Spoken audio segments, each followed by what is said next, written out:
Усім прывітанне, з вами Зміцер Лукашук, і як звычайна мы абмяркоўваем падзею Беларусі і за яе межамі. Ну, нягледзячы на тое, што такія дні са святамі і выходнымі перамяжаюцца, але працаваць трэба, і тэмы складаныя таксама закранаць трэба. Асабліва калі гэта тычыцца эканомікі, бо эканоміка канкрэтна ўплывае на наше жыццё, як в прынцыпе ўсё астатняе, палітыка і гэтак далей. Такім чынам, у нас у эфіры першы раз, дарэчы, у эфіры Еўрарадыё, спадзяюся, далёка не апошні, мы наладзім грунтоўнае супрацоўніцтва, але тым не менш, экспертка ў сферы дзяржаўнага кіравання і міжнароднага развіцця, магістарка эканомікі Аліса Рыжыченко. Добрый дзень, спадарыня Аліса. Добрый день. У нас з вами шмат цікавых тэмаў запланавана да абмеркавання. Нават не ведаю, з чаго пачнем. Можа быць, з таго, што апошнімі днямі таксама вельмі актыўна абмяркоўваецца, гэта дзяржаўнае рэгуляванне цэнаў у Беларусі. Наколькі вось я глядзеў, кіраўнік Марта там тлумачыў, што вот ніякага вот зменаў у гэтай сітуацыі не будзе, таму што гэта вельмі важна. Скажите мне, як эканаміст, з пункту гледжання чалавека, асабліва калі ён, ну, можа быць, невялікую там пенсію, там ці малой заробак атрымлівае, мець нейкія фіксаваныя цэны на тавары і паслугі, ну, без якіх ніяк, яно добра. Але калі глядзець з пункту гледжання спецыяліста на эканоміку, якія плюсы, мінусы, як кажа Шыла, подводные камяні бачыце ў гэтым? Конечно, когда мы говорим про ручное государственное регулирование, а конкретно о полном запрете на рост цен практически на все виды товары, ни о каких положительных последствиях мы говорить не можем. Потому что если на сегодняшний день у нас удалось снизить уровень инфляции до 5,5%, 5,6% в марте год к году, то все равно вот этот инфляционный навес той инфляции, того уровня, который должен быть в реальности без ручного регулирования цен, он остается и никуда не исчезает. И в последующем, когда будет регулирование цен отменено, все эти инфляционные навесы, они проявятся во всей красе, и будет состояние такой шоковой терапии, когда у нас цены резко вырастут в 2 или в 3 раза. И, конечно, тут еще есть подводные камни в том плане, что как себя ощущает бизнес, который занимается торговлей в первую очередь. Да? Если мы говорим, что у нас снижается инфляция, и вроде бы это хорошо для пенсионеров, для людей с низкими зарплатами, но с другой стороны, те люди, которые получают низкие зарплаты, они в том числе работают в сфере торговли.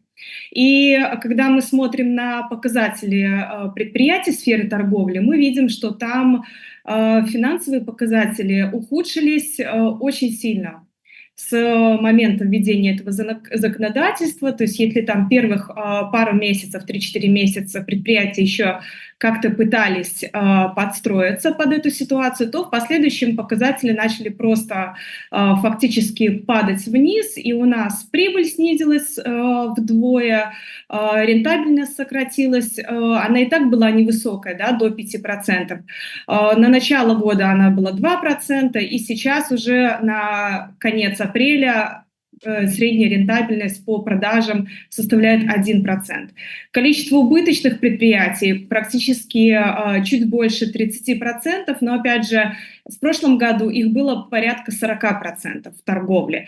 То есть это происходит сокращение, но сокращение не за счет того, что у нас предприятия стали больше зарабатывать, а за счет того, что, возможно, кто-то пересчитал свои активы и вышел на какую-то минимальную рентабельность, там, например, в 0,5% положительную, и в итоге у нас общая рентабельность снизилась, но количество убыточных предприятий немножко сократилось. Но все равно эти показатели просто ужасают, потому что когда мы говорим, что у нас сокращается прибыль в 2 раза, то, соответственно, мы говорим о том, что у нас налоговые платежи в бюджет сокращаются также в 2 раза. И люди, которые работают на этих предприятиях, несмотря на то, что давление со стороны государства существует по заработным платам, и в принципе у нас есть, сформировался, скажем так, большой дефицит кадров, в том числе и в торговле, и людей нужно привлекать более-менее высокими зарплатами для уровня Беларуси. И получается, что у нас для производителей и продавцов, с одной стороны, увеличиваются издержки в виде возрастающей заработной платы, которая не соответствует производительности труда, то есть она намного выше, чем растет производительность труда. И с другой стороны, они абсолютно ограничены в получении прибыли в своих торговых надбавках, и при этом они ограничены в расширении производства, потому что они работают на максимальных мощностях, и у них нет возможности нанимать большое количество людей для того, чтобы эти мощности как-то развивать. И таким образом мы в конечном итоге придем к тому, что у нас предприятия торговли будут возрастать количество убыточных предприятий, финансовые показатели будут дальше ухудшаться, закредитованность предприятий будет увеличиваться, и при этом может возникнуть дефицит товаров, потому что рано или поздно производители придут к тому, что им надо будет выбирать, какой товар производить для того, чтобы каким-то образом сокращать свои издержки, которые растут, но при этом они их ничем покрыть не могут. И вот закредитованность предприятий тоже сейчас выросла на 68% год к году по итогам апреля месяца, и в целом суммарная задолженность предприятий торговли составляет 118% от месячной выручки. То есть таких показателей, в принципе, в торговле никогда не было до момента введения такого законодательства о регулировании цен. И вот эти показатели как раз говорят о том, к чему привело это регулирование. То есть инфляция в моменте снизилась, вроде бы люди и пенсионеры, и те, кто зарабатывает немного денег, чувствуют себя более-менее лучше, чем, допустим, в 2022 году, когда у нас инфляция составляла порядка 20%. Но при этом инфляционный навес никуда не делся. И, к сожалению, потом будет еще хуже, чем если бы мы отпустили инфляцию в ее рыночном режиме, она бы набирала рост в соответствии с изменением предложений и спроса и регулировала сама себя. Я подвяду так вынік, каб у сябе таксама у галаве скласці больш-менш зразумела вот все то, что вы вот так вот як экономист сказали. То есть вот я читаю паведамленне ваших коллег с бюрок, якія таксама пишуць про тое, что инфляция ў 24 годзе запаволілася. По іх меркаванню асноўная прычына вось менавіта гэтае жорсткае дзяржаўнае рэгуляванне коштаў. Без гэтага гадавая инфляция у сакавіку могла быть каля 11%, а не 5,6, як мы гэта маем. И аналитики отзначают, что ось такое ручное стрымлівае инфляции приводит до такого, может быть, перавышанага попыту на товары. І здавалася б, с аднаго боку атрымліваецца, што інфляцыя не такая вялікая, плюс яшчэ як это кажуць, грашовая маса на руках у насельніцтва стала большая, яны могуць дазволіць сабе купіць больш тавараў, яны ідуць у краму, набываюць тое, што учора яшчэ не маглі сабе дазволіць. І здавалася б, ну гэта добра для вытворцаў, нарэшце іх прадукцыя стала прадавацца. А отрымливается, что не все так просто. Нет, потому что их продукция как раз стала продаваться с минимальной маржой фактически, да, с минимальной торговой надбавкой, и при этом у них увеличились издержки в виде повышенной заработной платы, которую они платили раньше в разы меньше. И при этом, когда у них покупают большое количество товаров, они не могут нарастить производство из-за дефицита кадров. То есть если бы вот все эти факторы не существовали в рамках Беларуси, дефицит кадров, ограничения по цене, то это все, в принципе, регулировало само себя, и производители, и продавцы, и, в принципе, покупатели чувствовали себя более-менее нормально. Но сейчас, получается, чувствуют себя хорошо только пенсионеры. И то под большим вопросом, как они чувствуют себя хорошо. Просто вот это плохое состояние и ухудшение их благосостояния оттянули на некоторое время. Ну, як любіць даказваць нам той же самы Павел Данейка, у Нацбанку працуюць людзі, якія разумеюць тое, што адбываецца ў краіне. Ну не просто там машины выканання палітычных загадаў, якія ідуць з адміністрацыі Лукашэнкі. І ў міністэрстве эканомікі таксама разумеюць усю эту сітуацыю, усе гэтыя пагрозы. Што, на ваш погляд, можа прымусіць чыноўнікаў, рэжым, там ці яшчэ каго тут ад каго залежыць это рашэнне все ж таки змяніць адмовіцца ад гэтага дзяржаўнага кіравання ці неяк вот ну каб выправіць гэтую сітуацыю, ну дакладней не давесці да вельмі крызіснай ўсю гэтую сітуацыю. Вы знаете, я уже сомневаюсь, что властям что-то необходимо для того, чтобы отменить эту систему регулирования цен, потому что если мы говорим о здравом смысле, то на месте правительства они должны были уже обратить внимание на ситуацию в сфере торговли, какие финансовые показатели и какое происходит сокращение налоговых поступлений от этой отрасли. С другой стороны, возможно, мы увидим какое-то послабление частичное для определенных производителей, для определенных компаний. То есть это будет какое-то плавное послабление, не для всех сразу. Но мне кажется, что единственный вариант, когда власти могут действительно прийти к тому, чтобы отменить эту систему регулирования цен, это только в том случае, когда у нас пострадает напрямую банковская сфера. То есть у нас сейчас предприятия закредитованы, и когда предприятия не смогут отдавать свои кредиты и не будет возможности рефинансировать эти кредиты для того, чтобы погасить старые, взяв новые, и начнут страдать банки напрямую, то вот именно в тот момент, скорее всего, власти примут решение об отмене государственного регулирования. Но это уже такой, знаете, критический момент, которого не хотелось бы дожидаться. Ни для белорусов, ни для банков, ни для предприятий это ничем хорошим не закончится. И поэтому, к сожалению, пока на сегодняшний день уже есть последствия в виде вот снижения финансовых показателей, но, к сожалению, власти не реагируют никак на это. Спадарня Аліса, а можа быть усе вось гэтыя наши такія негатыўныя прогнозы, перасцярогі, яны з таго ж самага ключа, як і чаканні ад увядзення санкцый захадам у дачыненні да лукашэнкаўскага рэжыма. Все ж думали, зараз вось такія санкцыі увялі, ніколі такога не было, таких вот магутных па ўсім сектарам і гэтак далей. Маўляў, вот зараз эканоміка абрушыцца, а яна мало того, што не абрушылася, а знайшлі нейкія выйсці і нават рост ёсць. Можа і тут тое ж самае? Нет, к сожалению, это то же самое, что и с экономикой, но даже когда мы говорим про экономику, то, что у нас есть небольшой рост по ВВП, это все очень относительные показатели, потому что рост ВВП мы обеспечиваем себе, выполняя госзаказы для ВПК российского.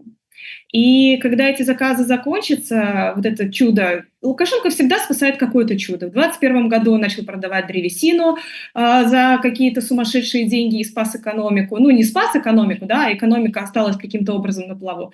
В 2022 году, пока он не наладил новые экспортные поставки, новые экспортные направления и торговлю, и обеспечение госзаказа для России, было все плохо. Вот 23 год вроде более-менее что-то наладилось и показала экономика рост по сравнению с 22 годом.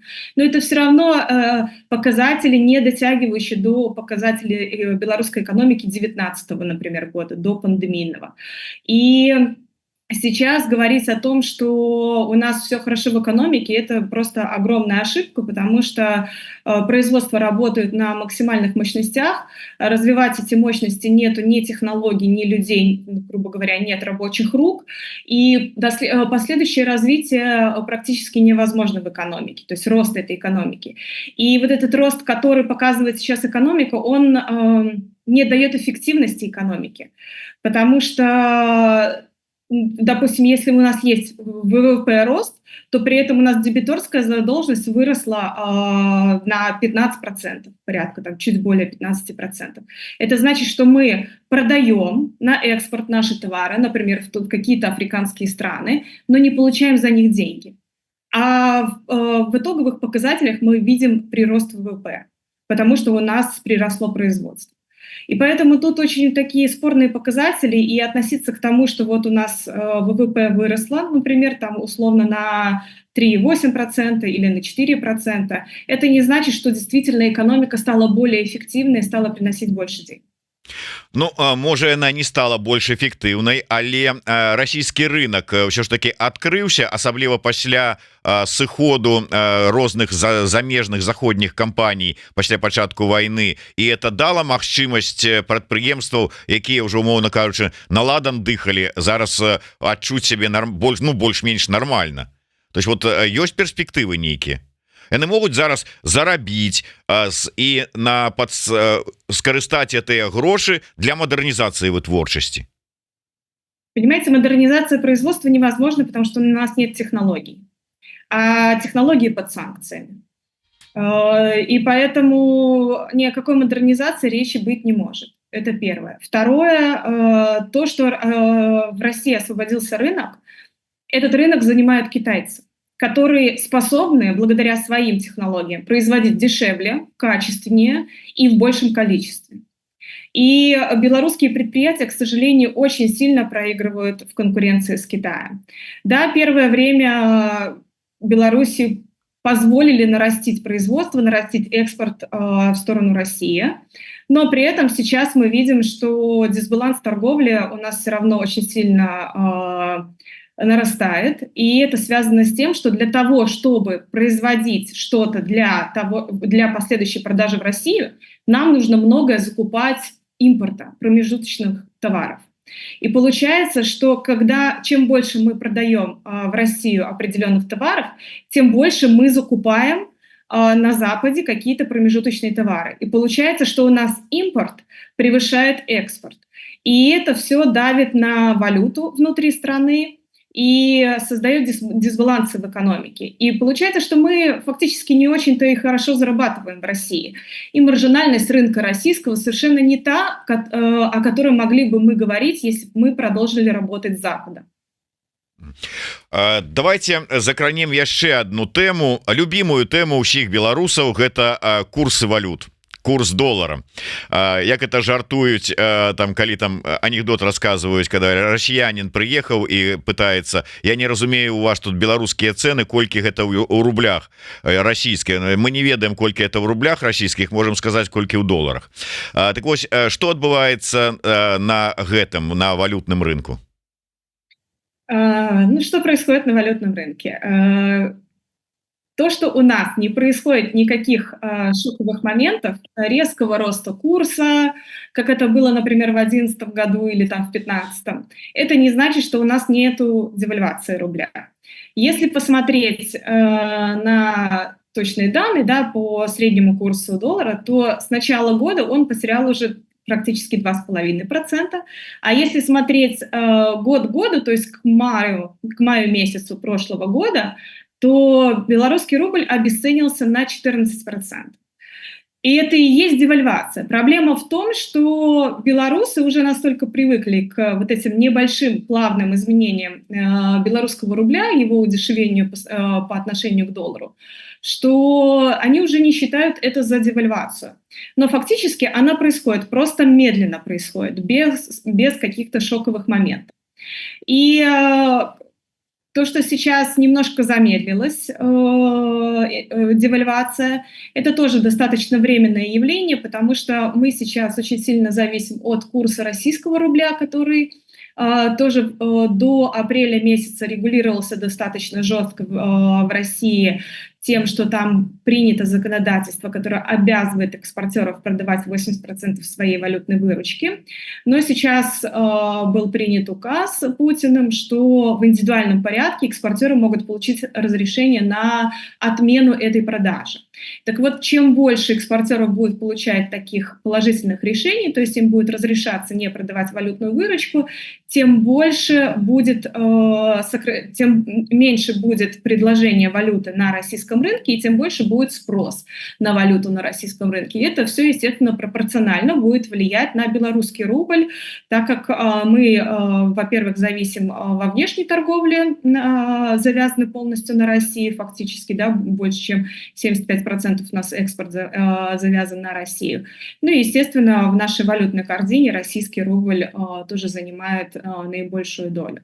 Поэтому ожидать того, что у нас стабилизируется курс белорусского рубля, рубля, либо он станет укрепляться по отношению к доллару, не стоит. Естественно, у нас будет происходить обесценивание национальной валюты.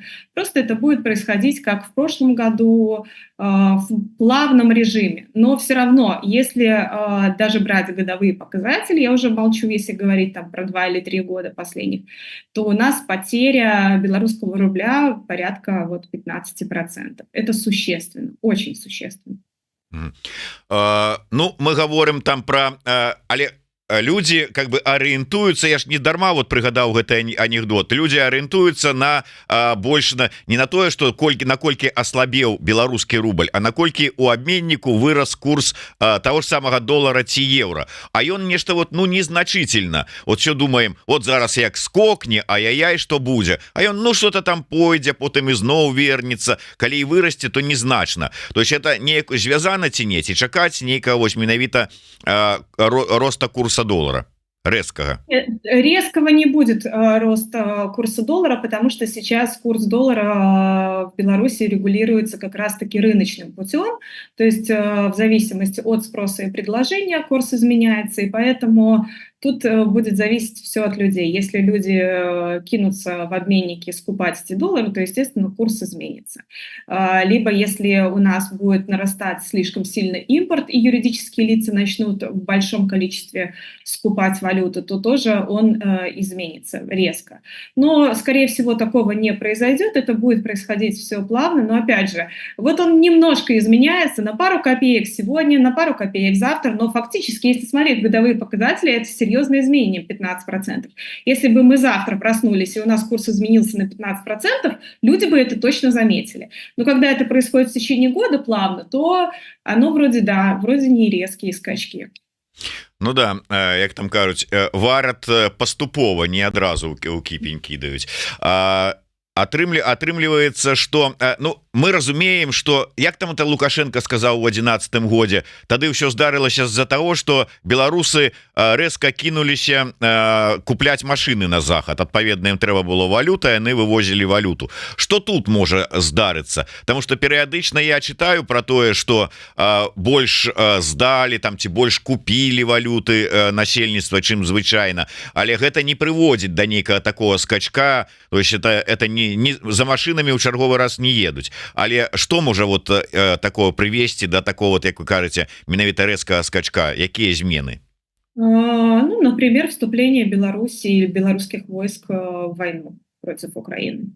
Это может создать шоковое состояние у людей, состояние опасности и, скажем так, подтолкнуть людей к большому количеству скупки валюты. То же самое касается со стороны юридических лиц. Что еще может, в принципе, скорее всего, больше никаких таких вариантов не может произойти, только если единственное изменение, опять же, какие-то, если резкие изменения произойдут в России. Вот если сегодня условно отменили законодательство для всех экспортеров об обязанности продавать свою валютную выручку, то курс бы однозначно изменился в России, там, вырос бы до 110 рублей. И это бы мы увидели, сразу бы это отразилось на белорусском рубле. Дарэчы, а як на, можа быть, беларускія, ну, можа быть, не на ўсю эканоміку, а на отрасль асобныя уплывае вот это, калі мы уже закранули военную тэму, але ну як там атаки украінскіх беспілотнікаў, ці можа не украінскіх, а нейкіх невядомых касмічных на НПЗ расійскія? Ой, очень сложно сказать, как это будет отражаться на белорусских производствах, но на сегодняшний день мировые цены на энергоносители снизились в целом. И это в том числе дает возможность стабилизации инфляции, да, и не позволяет ей расти еще больше даже при существующем регулировании цен. Вот, извините, спадарыня Алиса, я вас перабью. Я просто бачу такую информацию, здаецца, она была ці ў Times, ці дзе у заходніх таких сур'ёзных газетах, якія сказали про тое, что Украина, не спыняйте свои удары по российским НПЗ. Гэта по выніку прыводзіць до змяншэння кошту нафты ва ўсім свеце. Як оно звязанае? Это связано с тем, что когда НПЗ повреждает, у нас происходит меньшая переработка нефти, условно, да, либо какого-то другого сырья. И, соответственно, приходит к мнению сокращать, принимаются решения о сокращении добычи. И таким образом, да, у нас происходит... Тут, конечно, очень спорная такая ситуация, когда у нас с одной стороны, сокращение нефти, оно может привести к росту цен, с другой стороны, когда сокращается добыча нефти, да, и она сокращается в связи с тем, что сокращается ее потребление, то тогда у нас может снижаться цена. Вообще, конечно, это навряд ли повлияет на сегодняшний день на белорусские предприятия, потому что для Беларуси цены на энергоносители они закреплены долгосрочным контрактом, и мы закупаем их по цене намного меньше, чем мировые цены, и поэтому это навряд ли как-то коснется сейчас белорусских предприятий. Давайте закранем яшчэ одну вельмі важную тэму, гэта кадры. Вот вы ўжо сказали про дэфіцыт кадраў, які ёсць, і я пачну троху здалёк. Калі слухаць Бегуна, гэта дэпартамент міграцыі, то ён агучыў лічбу, што нібыта пасля 2020 года з'ехала з Беларусі 350 000 чалавек. Павел Лібер яшчэ год таму сказаў, што па яго падліках з'ехала, прычым гэта не толькі тыя, хто з'язджаў ад пераследу, але і рэлаканты і ўсё астатняе, агулам сем'ямі з дзецьмі да 1 мільёна чалавек. Зараз Коршунаў агучыў, Павел Данейка, вот з якім мы сустракаліся днямі, ён кажа, давайте браць сярэднюю лічбу паміж тым, што сказаў Бегун і што кажа Лібер, і дзесьці маем там 400-500, можа 600 тысяч. Коршунаў агучыў лічбу днямі, это сацыёлаг, былы кіраўнік Інстытуту сацыялогіі Акадэміі навук, ад 6 до 8% ад усяго насельніцтва Беларусі з'ехала. Ну і так сабе думаеш, ну 6, ну нават 8% ад усяго там 9 мільёнаў беларусаў. Ну не так ужо і шмат, нічога страшнага. Ці ўсё ж таки яно не так? Все ж таки вот нічога страшнага тут не падыходзіць. Да, не подходит однозначно. Во-первых, ну да, я склонна все-таки к цифре какой-то средней, это 500-600 тысяч людей, которые уехали из страны. Самое главное тут понимать, кто уехал. Не уезжали пенсионеры, не уезжали безработные молодые студенты, их было маленькое количество. Но уезжали те, кто как раз-таки работал, платил налоги, платил пенсионные взносы и страховые взносы. И как раз-таки, если мы говорим, что у нас уехало 500-600 тысяч, это больше 10% от занятого населения в экономике Беларуси. То есть на сегодняшний день у нас занято там 4,2 миллиона.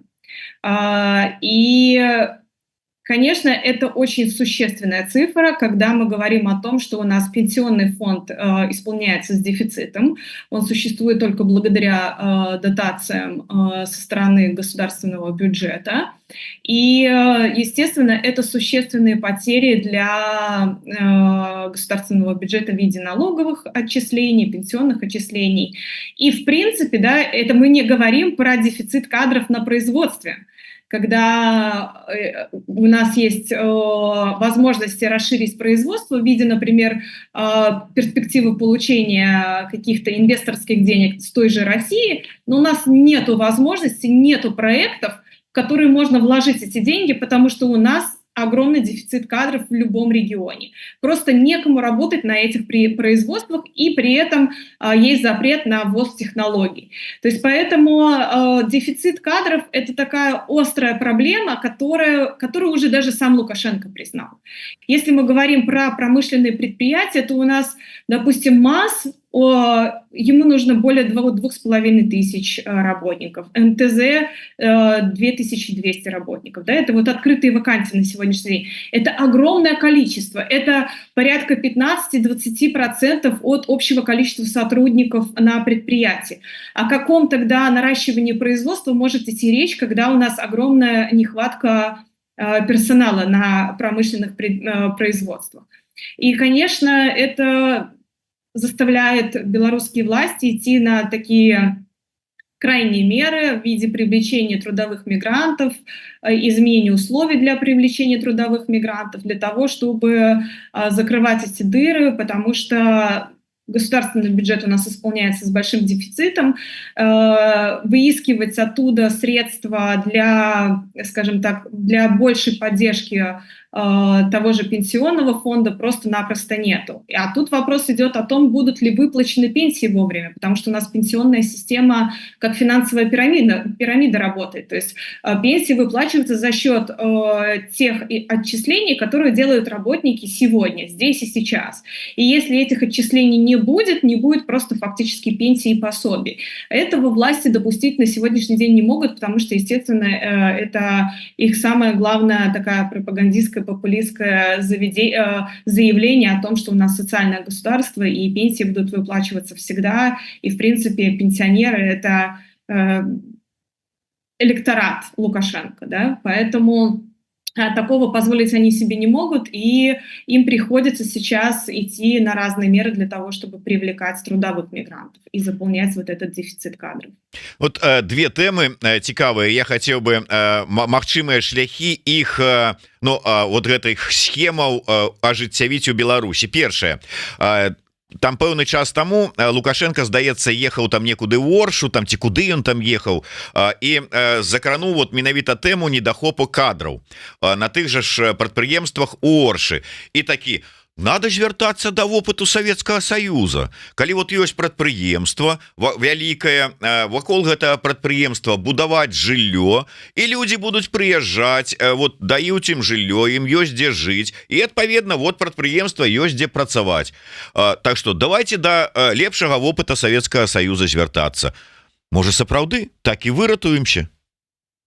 В теории это очень хорошая практика. Ну, она не хорошая экономически, да, надо создавать условия работы и модернизировать производство и производить конкурентоспособную продукцию, хорошо ее выгодно продавать, чтобы позволять создавать хорошие условия и высокую зарплату, чтобы люди были замотивированы работать.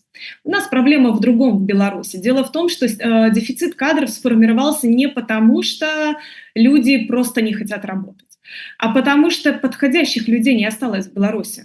Сейчас, когда ввели закон о том, что тебе необходима характеристика при трудоустройстве на государственное предприятие, а у нас более 50% промышленности — это государственные предприятия, и ты не можешь устроиться только потому, что ты когда-то там за последних 3 года написал какой-то комментарий, у тебя была административка, или ты был замечен на каких-то протестных движениях, или на забастовке, или попытался участвовать в независимом профсоюзе и так далее. То есть миллион причин, по которым ты можешь быть неугодным для работы на государственном предприятии. И вот фактически именно эта причина. Причина не в том, что люди не хотят идти на низкую зарплату работать, не в том, что люди просто не хотят работать, или там плохие условия труда. У нас не осталось угодных работников для таких предприятий. И это не изменишь тем, что ты построишь жилье вокруг предприятия. Построив жилье, можно, конечно, привлечь тех же трудовых мигрантов с какого-нибудь Таджикистана, Узбекистана. Можно переманить немножко людей из столицы, например, в регионы. Это может подействовать, но это никак не закроет на сегодняшний день тот дефицит кадров, который существует. У нас только по официальным данным в Республиканском банке вакансий открыто сейчас порядка 135 тысяч вакансий, и порядка 160 тысяч человек являются официально безработными. Но они все равно не могут сопоставить друг друга. То есть эти люди, несмотря на то, что они являются безработными, не могут занимать те должности, на которых сейчас предлагаются вакансии. И не потому, что у них не соответствует квалификация. Конечно, есть и такие причины, и такие кейсы, но в любом случае основная причина — это в том, что большое количество людей было уволено, либо их просто попросили по соглашению сторон уйти из-за того, что они каким-то образом проявляли политическую активность за последние 3 года. И эту проблему не изменить теми мерами, которые сейчас пытаются предпринять власти. Ну вот сапраўды вот дзіўная сітуацыя, звольнілі чалавека по палітычных матывах, ён уже там ну ці адбыў пакаранне, ці ўвогуле там абмежаваліся нейкім штрафам адміністрацыйкай, але з працы яго звольнілі і на працу яго не бяруць. Это шчасце, калі там якім-нибудь дворнікам уладкаваўся, у цябе дефіцыт кадраў, і што розуму не хапае как бы ну здаць назад і каб ўсё ж таки было кому працаваць, вярнуць этих людей, этих хотя бы. Ну, сейчас у Лукашенко на весах два варианта. С одной стороны, у него вариант вернуть этих работников на предприятие, и при этом он рискует дестабилизировать ситуацию внутри предприятия, на рынке труда в целом, тем, что он боится, что люди начнут снова объединяться, снова требовать какие-то другие условия, снова высокий риск забастовок и так далее. В любом случае, когда ты занимаешь место свое нелегитимно в стране, у тебя всегда присутствует этот страх. А когда у нас огромное количество работников было уволено, и сейчас вот они такие все обозленные, без денег, без работы, прошедшие какие-то наказания, штрафы и так далее, их вернут на работу, естественно, большой риск того, что эти люди попытаются снова каким-то образом проявить себя активно. И с другой стороны, на чаше весов привлечь трудовых мигрантов, что сейчас в принципе делается. То есть сейчас снижен порог, вот с июля прошлого года был снижен порог для высококвалифицированных кадров в виде снижения заработной платы обязательно. То есть раньше нужно было предложить иностранному специалисту зарплату в 15 минимальных месячных зарплат, то есть это порядка 9,5 тысяч рублей, что практически невозможно для белорусских предприятий. И этот порог был снижен до 3000 рублей, до 5 минимальных зарплат. И при этом отменена необходимость получать какие-то разрешения в бюро по трудоустройству, получать подтверждение, что нет никаких белорусских соискателей на соответствующую должность и так далее. То есть все это отменено, и легализовать сейчас трудовых мигрантов будет для предприятий намного проще. И для Лукашенко на второй чаше весов рисков намного меньше, чем вот на первой чаше весов, в том случае, если он вернет политически активных или хотя бы просто свободомыслящих людей, у которых более-менее критическое мышление присутствует и развито. И поэтому я думаю, что власти будут сейчас всеми силами направлять свои действия в отношении как раз-таки привлечения трудовых мигрантов. Это наиболее безопасный вариант сейчас для нелегитимных властей. Наколькі гэта спрацуе, ну, наколькі верагодна, што сапраўды, ну, я умоўна абсалютна там якія-нибудь мігранты, працоўныя мігранты з Таджикистана, там Кыргызстана, я не ведаю, з Пакистана, у выніку таварнымі вагонамі з Паўночнай Карэі не прыедуць Беларусь. Пакуль што усе мігранты, якія нейкім чынам сотнямі ці тысячамі трапляюць у Беларусь, яны чамусьці у Беларусі не бягуць у цэнтр занятасці і сказаць, дзе у вас ёсць вакансія, у якім калгасе трактарыста, а чамусьці бягуць у бок беларуска-польскай мяжы. Вот так, калі вот ёсць у прынцыпе варыянт, што сітуацыя зменіцца і яны сапраўды будуць стаяць у чарзе, каб потрапіць у Беларусь на працу? Нет, конечно. Даже если мы посмотрим на статистику с момента введения вот изменений в законодательстве, облегчения условий легализации, у нас количество мигрантов, трудовых мигрантов, которые действительно работают и находятся по трудовым визам на территории Беларуси, увеличилось в 2 раза, но это с 11 до 20 тысяч. То есть это такое количество, очень маленькое количество по сравнению с тем дефицитом кадров, который сформировался на сегодняшний день. Даже если мы берем не в целом экономику, а просто, например, сферу промышленности. То, что касается трудовых мигрантов, еще есть большой риск, когда мы говорим о трудовых мигрантах с, допустим, того же Таджикистана, Узбекистана. Это другая ментальность людей. Это люди другой религии, другой ментальности, других обычаев и традиций.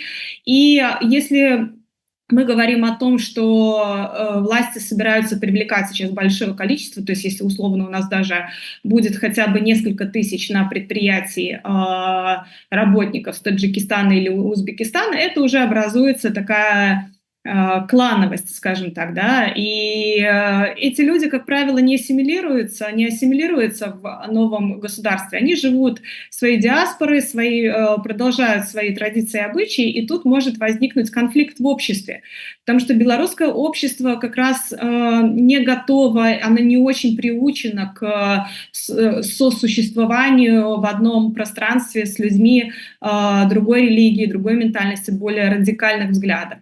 Но с другой стороны, у нас сейчас, у властей Беларуси сейчас есть шанс, потому что привлечь чуть больше людей, потому что ранее эти люди привлекались на работу в России и ехали с большим желанием в Россию, потому что, несмотря ни на что, зарплаты, которые предлагала Россия и даже которые предлагают сейчас предлагают в Беларуси на предприятиях, они выше, чем в Узбекистане или Таджикистане можно получить в каком-либо там региональном предприятии, да, работая.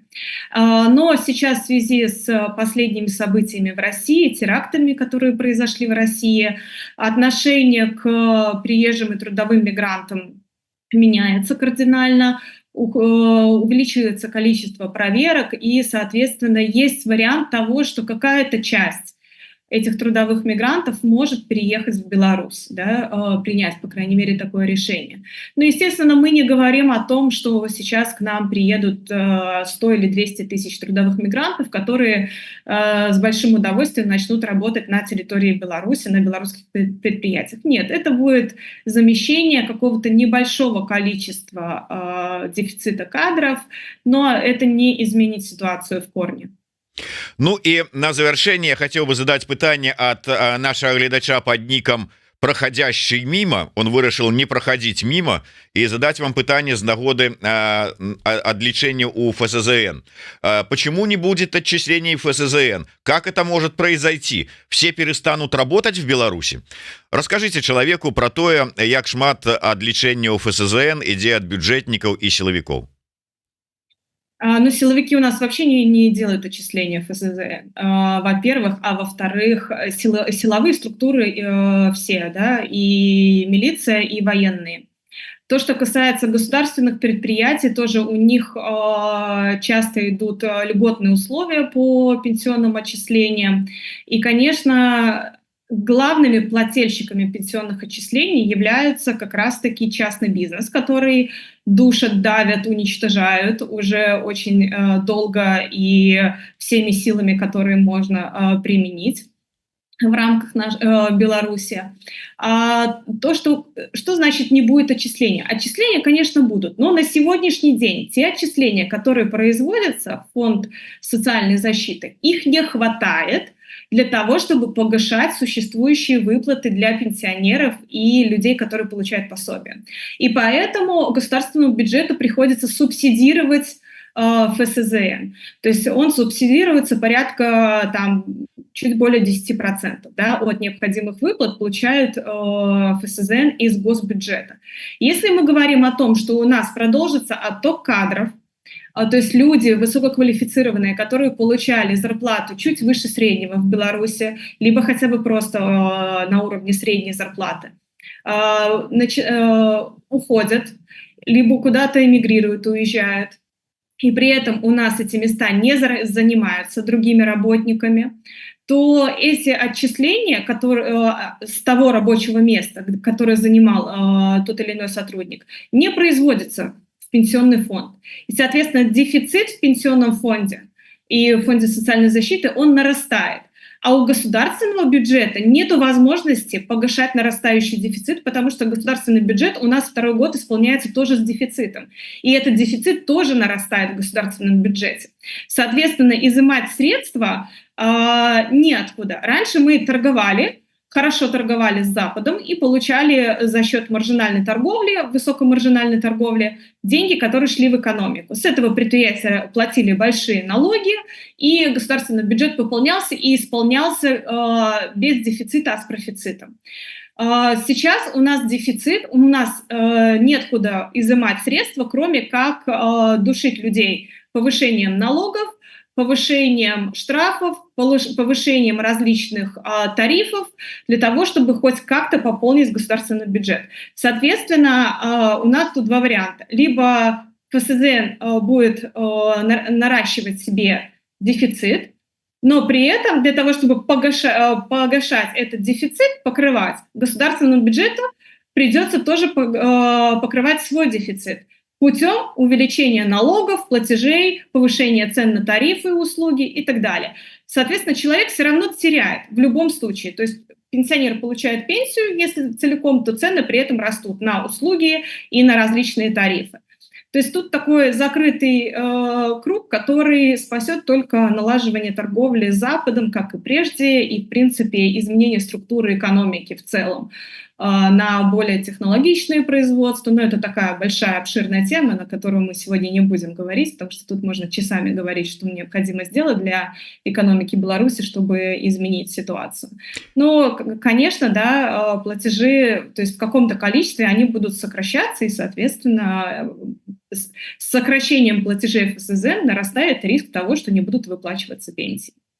Да, і сапраўды, я думаю, что мы гэтую тэму у тым ліку з вами абмяркуем наступным разам, тому что чым больше з вами вас слухаю, тым больше пераконваюся, что это была моя непрабачальная памылка, что я вот так толькі цяпер вас першы раз запрасіў у эфир. Тым больше, что он блогер Дарога піша: моя улюбёная эканамістка. Баюся, что і моя хуткім часе стане.